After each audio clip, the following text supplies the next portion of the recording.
In this video, we are learning how to brew 1 gallon batch of kombucha.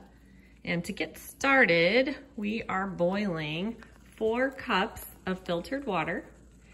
And once it started boiling, I put in 3 green tea bags and 1 black tea bag of your choice. Just don't use herbal or flavored teas. We have 1 cup of sugar. We need a growler or vessel for when the drink is done. I use Star San, which is a home brewing sanitizer to clean out your vessels. We need a Scoby in a already fermented plain kombucha. You need a large glass vessel with a dispenser. I purchased a 2-gallon one, so I have the choice of doubling this recipe. You need something to measure the filtered water and your pot for boiling the water. So I already have some of this going. Let's see. I have the 4 cups of filtered water in here, and I'm making my tea. So right now it's brewing. I set the timer for 7 minutes to steep the bags, and it's just making a really dark tea mixture. After it is steeped for 7 minutes, I'm going to press the bags and toss them, and then add the 1 cup of sugar to the tea and stir it until it is dissolved. In our brewing vessel, I put 12 cups of filtered water, and that is going to be mixed with the tea, and then ultimately we are going to add our Scoby and plain strong kombucha mix into this vessel as our last step. So our Scoby can survive in plain fermented kombucha, a strong mixture. The Scoby is alive. It needs to breathe. So I have a flour sack type dish towel cloth over it and a rubber band, which we are then going to move onto this vessel once we let it sit to ferment on top of the fridge. We cannot put cheesecloth on it. That's not enough, but you don't want something, you know, like a lid or something that will drown it out either. So our tea is still brewing. We have a couple more minutes left on that. And then we'll add the sugar and dissolve it. Get a stainless steel spoon. I like to use stainless steel on everything just because of germs. And I do like to spray the Star San in everything before I bottle it and things. I just kind of overspray it and then dump out the extra, but it's okay if there's still some in there. It just makes sure that no bad bacteria is going to get into your kombucha, because kombucha is brewing good bacteria and you don't obviously want any bad bacteria in it. It's hard to get that. If you see any sort of mold or hairiness, then throw the batch out and re-clean everything really well. I've never had that problem. So I think it's hard to grow a mold on there. I'm sure it is possible. If for some reason you leave your batch of kombucha too long, I like to leave mine for 7 days before I harvest it. If you leave it too long on top of the fridge or wherever, like weeks, don't throw it out. It'll eventually turn to vinegar that you can use for dressings, cleaner, different things like that. So kombucha is good to drink plain. You can mix it with cocktails. You can, you know, do different things. My dog likes to eat pieces of the Scoby.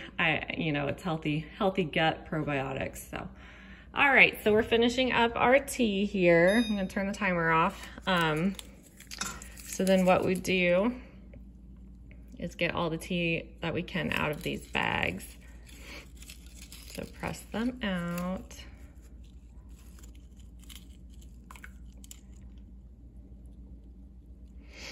And then I'm gonna add the sugar. So here's our 1 cup of sugar. I'm gonna add to the hot mixture. Once it started boiling, I did turn off the temperature and just let it sit with the tea. It's still hot enough to dissolve the sugar. I am using stainless. So we'll just make sure that it all gets dissolved so you don't have granules in there. And this just makes our strong starter tea mixture that the Scoby is going to feed off of. So it needs sugar to feed and convert. It does not mean that you're going to be drinking a bunch of sugar once the kombucha is actually done brewing. It actually is a very healthy drink and does not have a lot of sugar, if any, in the end. So that made me feel better about it because I have to be on a low sugar diet. So just kind of check, make sure everything's dissolved. I'm gonna take it off the burner here and let it cool just a little bit more. We are going to add that hot tea to our 12 cups of water. So that was 4 cups of hot tea. We're going to add that to our 12 cups of filtered water. Always use filtered, you can buy it. Or if you have a reverse osmosis system, that works too. That's what I use. So then we're gonna add that to this vessel. This is cooled water. That'll help cool down the hot tea mixture to the point where you can add your Scoby. You do not want to add your Scoby if the water is too hot because that could kill it.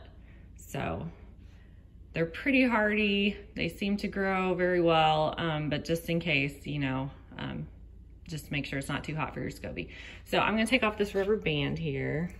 Bear with me because I have one hand. And I can show you what it looks like. Your Scoby should cover up, you know, the size of the jar. So once we get it in this jar, it'll grow across the top of there if it's healthy. That's what my Scoby looks like right now. It's healthy, it's happy. Sometimes it'll have brown spots because the tea can look really strange, just as long as there's no hair or like it's all black or anything. You're totally fine. They do look strange, they change. But that's because they're alive and it's pretty cool. So that's our Scoby. What else was I gonna say about that? Let's see. I'm gonna show you, we're gonna add this hot tea mixture into that. So I'm letting it just kind of cool as much as I can, but I mean, it doesn't have to be totally cool because once you add it to the cooled water, you'll be totally fine. Yeah, so I'm trying to think. The growler is for when you bottle it after 7 days of sitting in your dispenser. Trying to think if there's any other tips that I can think of right now. It's very simple. It's a sweet tea mixture. Just make sure everything's clean. It should grow on its own. Make sure your dispenser is closed because I've done that before where it wasn't and you have stuff going on the floor. So yeah, here we go. So we're gonna take our hot tea mixture. I'm gonna pour it into my cooled water. Make sure our dispenser is closed. There we go. So now it looks like I have a strong tea. It will get lighter as it's sitting on top of your refrigerator or quiet corner that you put it in.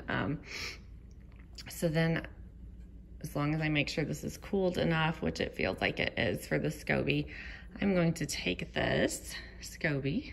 And my Scoby has fed off of, that's what I want to tell you. My Scoby has been fed off of, it was a black tea Scoby when I purchased it. And then I wanted to convert it to green tea for the health benefits, but black tea also has some health benefits. You can also convert it to white tea if you prefer that.